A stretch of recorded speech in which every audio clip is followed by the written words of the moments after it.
الحمد لله رب العالمين والعاقبة للمتقين ولا عدوان إلا على الظالمين وأصلي وأسلم على المبعوث رحمة للعالمين نبينا محمد وآله الطيبين الطاهرين وعلى صحابته الكرام الغر الميامين ومن تبعهم بإحسان إلى يوم الدين.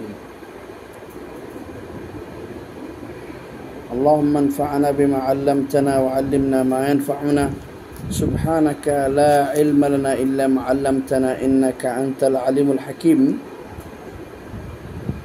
مشروع أسلمت فعلمني. আমি মুসলিম, আমাকে শিক্ষা দাও। I am Muslim, so teach me.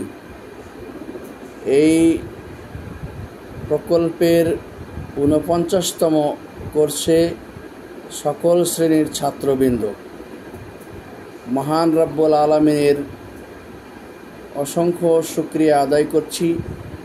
তারই কৃপায় আমরা অত্যন্ত সুন্দরভাবে সুচারুরূপে আমাদের বিগত কোর্স আদ-দাওরা আস-সামিনা বা'দা আল-40 আদ-দাওরা আস-সামিনা ওয়াল 40 এটা আমরা শেষ করেছি। আমাদের ভিতরে অনেক ছাত্র ভাই পরীক্ষা দিয়ে তারা কৃতকার্য হয়েছেন, অনেক ছাত্র ভাই কিছু প্রতিকূলতার কারণে পরীক্ষা দিতে পারেন নাই। এভাবে আমাদের অনেক ছাত্রী বোনদেরকেও পেয়েছি, তারা অনেকেই পরীক্ষা দিয়েছেন, অনেকেই কৃতকার্য হতে পারেন নাই, অনেকে পরীক্ষা দেওয়ার সুযোগ পান নাই। যারা একবার সুযোগ পান নাই, পরীক্ষা দিতে পারেন নাই, তারা আবারও ওই ক্লাসে পড়তে পারেন আশা করি। আমরা যথারীতি এই কোর্সে আরেকটি ক্লাস বর্ধিত করেছি। 3য় শ্রেণীর পর 4র্থ শ্রেণী পর্যন্ত আমরা করেছি। আমাদের বাংলা ভাষাভাষী ভাই বোনদের জন্য সারা বিশ্বে যেখান থেকে ছড়িয়ে ছিটিয়ে আমাদের ভাই বোনেরা রয়েছেন, যেখানেই ছড়িয়ে ছিটিয়ে রয়েছেন, সেখান থেকে আমাদের ভাই বোনেরা আমাদের এই গণশিক্ষামূলক কার্যক্রমে অংশ নিতে পারেন। ভিডিও আকারে আমাদের এই আলোচনাগুলি শুনতে পারেন এবং শুনে আমাদের দার্সগুলি শুনতে পারেন এবং নোট করতে পারেন এবং কোর্স শেষে পরীক্ষায় অংশগ্রহণ করে সৌদি আরব ধর্ম মন্ত্রণালয়, ধর্ম বিষয়ক মন্ত্রণালয় এবং সমাজ কল্যাণ মন্ত্রণালয়ের যৌথ পৃষ্ঠপোষকতায় বদিয়া ইসলামিক সেন্টারের অধীনে আপনারা সুনাম অর্জন করতে পারেন। তাদের পক্ষ থেকে সার্টিফিকেট পাওয়ার মাধ্যমে অনলাইনিং সিস্টেমে এই সার্টিফিকেটগুলি দেওয়া হয়, সেখান থেকে আপনারা আপনাদের সার্টিফিকেটগুলি আপনারা ডাউনলোড করে সে নিয়ে নিতে পারেন। দুনিয়ার বুকে আপনাদের যৎসামান্য সম্মাননা এতটুকু, আর আল্লাহ আপনাদের প্রকৃত এলেমের পিছনে যে আপনারা শ্রম দিচ্ছেন, কষ্ট করে পড়ছেন, তার প্রকৃত প্রতিদান আল্লাহ আপনাদেরকে দিবেন। জাযাকুমুল্লাহু খায়রান লিমা ইস্তাফাদতুম মিন কালামিনা ওয়াস্তামা'তুম ইলা কালামিনা।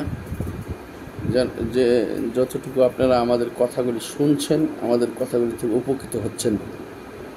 প্রিয় বন্ধুগণ, আজকের ক্লাসটি মূলত প্রথম সপ্তাহের হিসেবে তামহিদি ক্লাস, ভূমিকা স্বরূপ কিছু আজকের কথা থাকবে। সে কথাগুলি বিষয় হবে যে এলমে দিন অর্থাৎ দিন ইসলামের এলেম শিক্ষার গুরুত্ব, অপরিসীম গুরুত্ব, অপরিহার্যতা ও ফজিলত। প্রিয় বন্ধুগণ, দিনের এলেম শিক্ষা আর ফজিলত সংক্রান্ত যে বিষয়ে আমরা একটি আয়াত পেয়ে যাচ্ছি, সেটা হলো সূরাতুল মুজাদালা 11 নম্বর আয়াত। যতটুকু রিলেটেড ততটুকু আমি বলতে চাই। বা'দা আউযু বিল্লাহিস সামিউল আলিম মিনাশ শাইতানির রাজিম। আল্লাহ বলছেন, ইয়ারফাইল্লাহুল্লাযীনা আমানু মিনকুম ওয়াল্লাযীনা উতুল ইলমা দারাজাত ওয়াল্লাহু বিমা তা'মালুনা খাবীর। ইয়ারফাইল্লাহ, আল্লাহ উন্নীত করেন, সম্মান বাড়িয়ে দেন। কাদের? আল্লাযীনা, তাদের যারা আমানু, ঈমান এনেছেন, মিনকুম, তোমাদের মধ্য হতে, ওয়াল্লাযীনা, আর যারা উতুল ইলম, এলেম প্রাপ্ত হয়েছেন, যাদেরকে এলেম শিক্ষা দেওয়া হয়েছে, যারা জ্ঞানী হয়েছেন, অক্ষর জ্ঞান যারা শিখেছেন, নিরক্ষরতা থেকে যারা অক্ষর জ্ঞান শিখেছেন, বিশেষ করে ইসলামী শিক্ষা, দারাজাতিন, আল্লাহ তাদেরকে অনেক অনেক বেশি মর্যাদায় উন্নীত করবেন। ইয়ারফাইল্লাহু, এখানে আল্লাহ রাব্বুল আলামিন উন্নীত করবেন, এটার খবর এখানে দিয়েছেন যে দারাজাত কি উন্নীত করবেন, তাদের মর্যাদা উন্নীত করবেন। আল্লাহু বিমা তা'মালুনা খাবীর, আর আল্লাহ তোমরা যাই করো তার বিষয়ে সম্মুখ অবগত। প্রিয় বন্ধুগণ, রাসূল হাবিব মুহাম্মদ আরবি সাল্লাল্লাহু আলাইহি ওয়াসাল্লাম বলেছেন, মান সালাকা তারিকান ইয়ালতামিসু ফিহি ইলমা, যে ব্যক্তি এমন কোনো পথ মাড়ালো, ইয়ালতামিসু ফিহি ইলমা, সেই পথে সে অর্জন করবে, তালাশ করবে এলেম। ইয়ালতামিসু ফিহি ইলমা অর্থাৎ ইলমে দ্বীন, ইয়ালতামিসু ফিহি ইলমা দ্বীনিন, ইয়ালতামিসু ফিহি ইলমা দ্বীন সাহহালাল্লাহু লাহু বিহি তারিকান ইলাল জান্নাহ, আল্লাহ তার জন্য জান্নাতের পথকে সুগম করে দিবেন। এই হাদিসের সাপোর্টে আল্লাহ রাব্বুল আলামিন সূরাতুল আনকাবুতের শেষ আয়াতটিতে বলছেন, ওয়াল্লাযীনা জাহাদু ফীনা লানাহদিয়ান্নাহুম সুবুলানা, যারা আমার রাস্তায় ইলমে দ্বীন অন্বেষণের রাস্তায় যারা জিহাদ করবে, যারা শ্রম দেবে, যারা কষ্ট ব্যয় করবে, লানাহদিয়ান্নাহুম সুবুলানা, আমরা তাদেরকে আমাদের রাস্তাগুলি দেখিয়ে দেব। লানাহদিয়ান্নাহুম সুবুলানা, আল্লাহ বলছেন আমি তাদেরকে আমার রাস্তাগুলি দেখিয়ে দেব, রাস্তাগুলি দেখিয়ে দেব। প্রিয় বন্ধুগণ, তো আল্লাহ বলছেন লানাহদিয়ান্নাহুম সুবুলানা, এখানে ইমাম ইবনুল কাইয়িম রাহিমাহুল্লাহ এটার অর্থ করেছেন লানাহদিয়ান্নাহুম সুবুলাল ইখলাস, আল্লাহকে সন্তুষ্ট করার উদ্দেশ্যে মানুষ যখন কোনো আমল করে সেই আমলটাকে বলা হয় ইখলাস পরিপূর্ণ আমল। আল্লাহ সুবুলানা বলেছেন, আর ইবনুল কাইয়িম তাফসীর করছেন, বলছেন যে সুবুল আল ইখলাস, আল্লাহকে সন্তুষ্ট করার একটা পথ নয়, বহু পথ। আল্লাহকে সন্তুষ্ট করার ইখলাসের বহু পথ আমি তাকে দেখিয়ে দেব। ওয়াইন্নাল্লাহ আলা মাআল মুহসিনিন, আর আল্লাহ মুহসিনিনদের সাথে রয়েছেন যারা আল্লাহকে খুশি করার জন্য আমল করে থাকে। শুধুমাত্র ছাত্ররা ইলমে দ্বীন শিখার উদ্দেশ্যে যে পথ মাড়ায়, সে পথে ফেরেশতারা তাদের পাখাগুলি বিছিয়ে দেয়। ইন্নাল মালাইকাতা, নিশ্চয় ফেরেশতারা, লাতাদাউ আজনিহাতাহা, তার ডানাগুলি পেড়ে দেয়, বিছিয়ে দেয়, তালেবুল ইলমের পায়ের নিচে, রিদান লি তালাবিল ইলম, দ্বীনে ইলম অন্বেষণের প্রতি সন্তুষ্টি প্রকাশার্থে বা প্রকাশকরণার্থে। তালেবুল ইলমের জন্য সব কিছুই দোয়া করে, পৃথিবীর বুকে যা কিছু আসে সবাই তার জন্য ইয়াদউ বিরহমা, ইয়াদউ লাহু বিরহমা, তার রহমতের ও মাগফিরাতের জন্য তার জন্য দোয়া করে। কি বলা আছে, হাত্তাল হিতানু ফিল বাহার, এমনকি সামুদ্রিক যেগুলি জানোয়ার রয়েছে, সামুদ্রিক যেগুলি প্রাণী রয়েছে, সমুদ্রে যত প্রাণী রয়েছে, যত মাছ রয়েছে, হাত্তাল হিতানু ফিল বাহার, সমুদ্রের মধ্যে, তারাও তালেবুল ইলমের জন্য আল্লাহর কাছে রহমতের দোয়া করে, মাগফিরাতের দোয়া করে। আল্লাহর দ্বীনের ইলম অর্জন করতে গিয়ে মারা গেলে সেই শাহাদাতের মৃত্যু তার জন্য নসিব হয়। কেন ভাই এত ইলমে দ্বীনের এত অপরিসীম গুরুত্বটা কেন? কারণ এলেমই হচ্ছে সব কিছুর পূর্ব শর্ত। এলেমই হচ্ছে আল্লাহকে সঠিকভাবে চিনা, আল্লাহর সঠিক পরিচয় চিনার মাধ্যমটাই হচ্ছে সঠিক ইলম।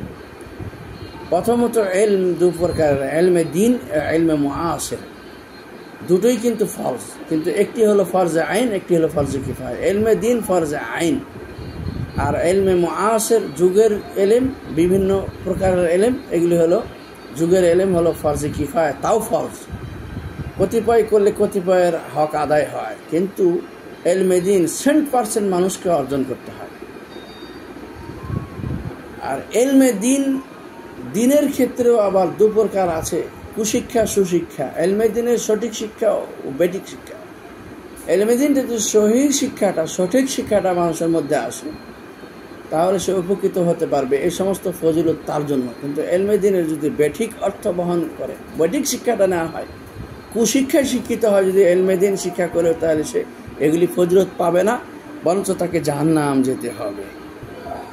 সো এলমে দিন যারা অর্জন করবে তাদের সঠিক ও সহি শিক্ষাটাকে চ্যালেঞ্জ, তাদের আমাদের সন্তানদের জীবনের ক্ষেত্রে একটি চ্যালেঞ্জ, যে চ্যালেঞ্জকে মোকাবেলা করে টিকতে হবে। আমাদেরকে সমাজকে সংস্কার করতে হবে সঠিক এলেম দ্বারা, যে এলেম আমাদেরকে জান্নাতে নিতে পারবে, যে এলেম আমাদেরকে সঠিক অর্থে উপকৃত করবে, যে এলেমের মাধ্যমে আমরা আল্লাহর সঠিক পরিচয় পাব, ইমানের সঠিক পরিচয় পাব এবং সহি আমলের সঠিক পরিচয় পাব। এলমে দ্বীনের এত গুরুত্ব অপরিসীম কেন? এলেমের এত গুরুত্ব অপরিসীম কেন? দেখেন, আমরা যেহেতু এলমে দ্বীনের কথা বলবো, সেক্ষেত্রে আমরা একটু বুঝি। একটা উদাহরণ তো সেখানে সহজে বুঝবেন। কুকুর, এই কুকুর হলো নিকৃষ্ট প্রাণী, যেটার কথা বলা হয়েছে যে ইন্নাল মালাইকাতা লা ইয়াদখুলু ফি বাইতিন ফিহি কালবুন ওয়া সুওয়ার, যেখানে কুকুর থাকে অথবা ছবি থাকে। তো কালো কুকুরকে শয়তান বলা হয়েছে। কুকুরকে, যে কুকুরগুলি মানে সংক্রমিত হয়ে যায়, যে কুকুরগুলি মানুষকে সংক্রমণ করে ধ্বংস করতে পারে, বা যে কুকুরগুলি মানুষকে কামড়ে দেওয়ার সম্ভাবনা আছে, ইসলাম শুধু নয়, দেশীয় আইন অনুশাসনও সেগুলিকে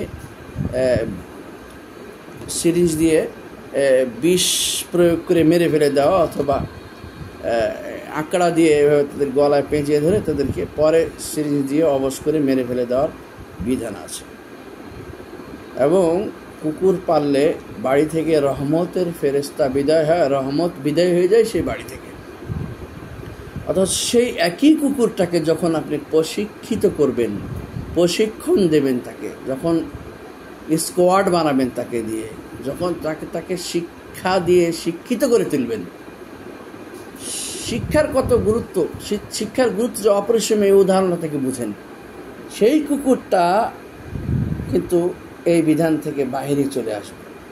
বরঞ্চ সেই কুকুরকে যদি আপনি ছুরির মতো ইউজ করতে চান, অর্থাৎ শিকার হিসেবে ইউজ করতে চান, শিকারী হিসেবে, আল্লাহ রসুল বলছেন ইযা আরসালতা কালবাকাল মুআল্লাম ওয়া যাকারতা ইসমাল্লাহি আলাইহি ফাকুল, যদি তুমি কুকুরকে, তোমার শিকারী প্রাণী কুকুরকে, যেটাকে শিক্ষা দিয়ে তুলেছ, শিক্ষিত করে তুলেছ, একে যদি তুমি বিসমিল্লাহ বলে ছেড়ে দাও, সে যদি কোনো শিকার ধরে আনে, বনহাঁস বা বনমুরগি বা কোনো পাখি, ফাকুল, তাহলে সেটাকে তুমি খাও।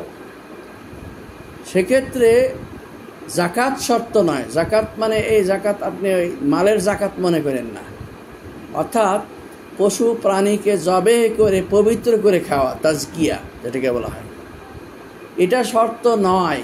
হয়তো কুকুর তার ঠ্যাঙে কামড় দিয়ে ক্ষত বিক্ষত করে রক্ত বের করে সে মারা গেছে, হুলকুমের শর্ত নয় যে কুকুর তার হুলকুম কামড়ে তাকে মানে রক্ত বের করতে হবে, তারপর সে নিহত হলে তাকে এনে দিলে আপনাকে খেতে হবে না। এটা আহকাম ও সিয়াদের ভিতরে এরকম বিষয় আছে যে কুকুরকে আপনি প্রশিক্ষণ দিয়ে বিসমিল্লাহ তাকে ছেড়ে দিলে, কুকুর যদি কোনো প্রাণীকে শিকার করে আনে, বনহাঁস, বনমুরগি, কোনো কিছুকে, সেটা আপনি খেতে পারবেন মারা যাওয়ার পর। কেউ ক্ষত হয়েছিল, তার কিছুটা রক্ত বেরিয়েছিল, তারপর তাকে জবেহ করা আর আপনার জন্য জরুরি হবে না। তার এই প্রাণীটাকে জাকাত করার, অর্থাৎ এটাকে পরিশোধন করার আর কোনো কিছু ব্যবস্থা লাগবে না। এটা আল্লাহ প্রদত্ত তার রাসূলের মাধ্যমে শিকারী প্রাণীকে খাওয়ার বৈধতা। তাহলে দেখেন, এক জায়গায় যেই কুকুর প্রশিক্ষিত নয়, প্রশিক্ষক কুকুর নয়, যে কুকুরকে আপনি কিছু শেখান নাই, সেই কুকুরের রাখলে আপনার ক্ষতি হয়, বরকত কমে যায় আপনার বাড়ি থেকে, রহমত শূন্য হয়, বাড়িতে আপনার মানে ফেরেশতা ঢুকবে না। সেই কুকুরকে যখন আপনি প্রশিক্ষিত করছেন, তখন এই বিধানের বাহিরে চলে আসতেছে। বরং তার ধরে কোনো জিনিসকে শিকার করে আনা, সেটাকে আপনি খেতে পাচ্ছেন, যদিও সেটাকে হুলকুমে জবে করে নাই, হুলকুমে তাকে কামড়ে ক্ষত করে নাই। তাহলে কি বুঝলেন এখানে? এলমে দ্বীনের অপরিসীম গুরুত্ব এখান থেকে সহজে আমরা বুঝতে পারলাম। আসুন আমরা এই স্কিমে আপনাদেরকে কোরআন পড়াবো, আপনাদেরকে হাদিস পড়াবো, আপনাদেরকে লুগাতুল আরবিয়া আরবি শিক্ষা দেব, আরবি ভাষার শিক্ষা দেব, আপনাদেরকে ফিকহ এর শিক্ষা দেব, সূক্ষ্ম জ্ঞান ইসলামের শিক্ষা দেব। এই প্রত্যয় আমাদের রয়েছে এবং আপনারা যতটুকু আমাদেরকে শ্রম দেবেন, দেশে বিদেশে যত জায়গায় বাঙালি ভাইয়েরা আছেন, লিঙ্ক পাঠানো হয়েছে বিভিন্ন গ্রুপ থেকে, সেখানে আপনার লিঙ্কে চাপ দেওয়ার মাধ্যমে আপনারা ভর্তি হয়ে যাবেন। ভিডিও আকারে আপনাদের কাছে দর্শ যাবে, প্রতি সপ্তাহে আপনারা এগুলি নোট করবেন। এখান থেকে শিক্ষাগুলিকে আপনারা নোট করে রাখবেন এবং মুখস্থ করার চেষ্টা করবেন, এবং পার্সোনালি আমাদের কাছে গুরুত্বপূর্ণ কোনো বিষয় জানার থাকলে সেগুলি আপনারা জেনে নিতে পারেন পার্সোনালি আপনারা ভয়েস করার মাধ্যমে। আল্লাহ আপনাদের সকলকে ইলমে দ্বীন আগ্রহে শিখার তৌফিক এনায়েত করুন এবং তদনুযায়ী জীবন গড়ার প্রত্যয় নেওয়ার তৌফিক এনায়েত করুন এবং আপনাদের জীবনকে ধন্য করুন। ইহ পরকালে আপনাদের জন্য শান্তি নিশ্চিত করুন ও পরকালে আপনাদেরকে জান্নাতি হওয়ার সৌভাগ্য দান করুন ইলমে দ্বীনের উসিলায়। হাজা ও সাল্লাল্লাহু আলাইহি ওয়াসাল্লাম বারাকাল্লাহু নবিয়্যিনা মুহাম্মদ। আসসালামু আলাইকুম ওয়া রাহমাতুল্লাহি ওয়া বারাকাতুহু। আমি আপনাদের সাথে ছিলাম আপনাদের এই ভাই, আপনাদের উস্তাদ রহমতুল্লাহ বিন মাহফুজুল্লাহ। আমার কাছে মোট চারটি শ্রেণীতে 6টি সাবজেক্ট আমাকে দেওয়া আছে। ইনশাআল্লাহ আপনাদের কিছু সাবজেক্টগুলিতে দার্স দেব। আমা তৌফিক ইল্লা বিল্লাহ। ওয়াসসালামু আলাইকুম ওয়া রাহমাতুল্লাহ।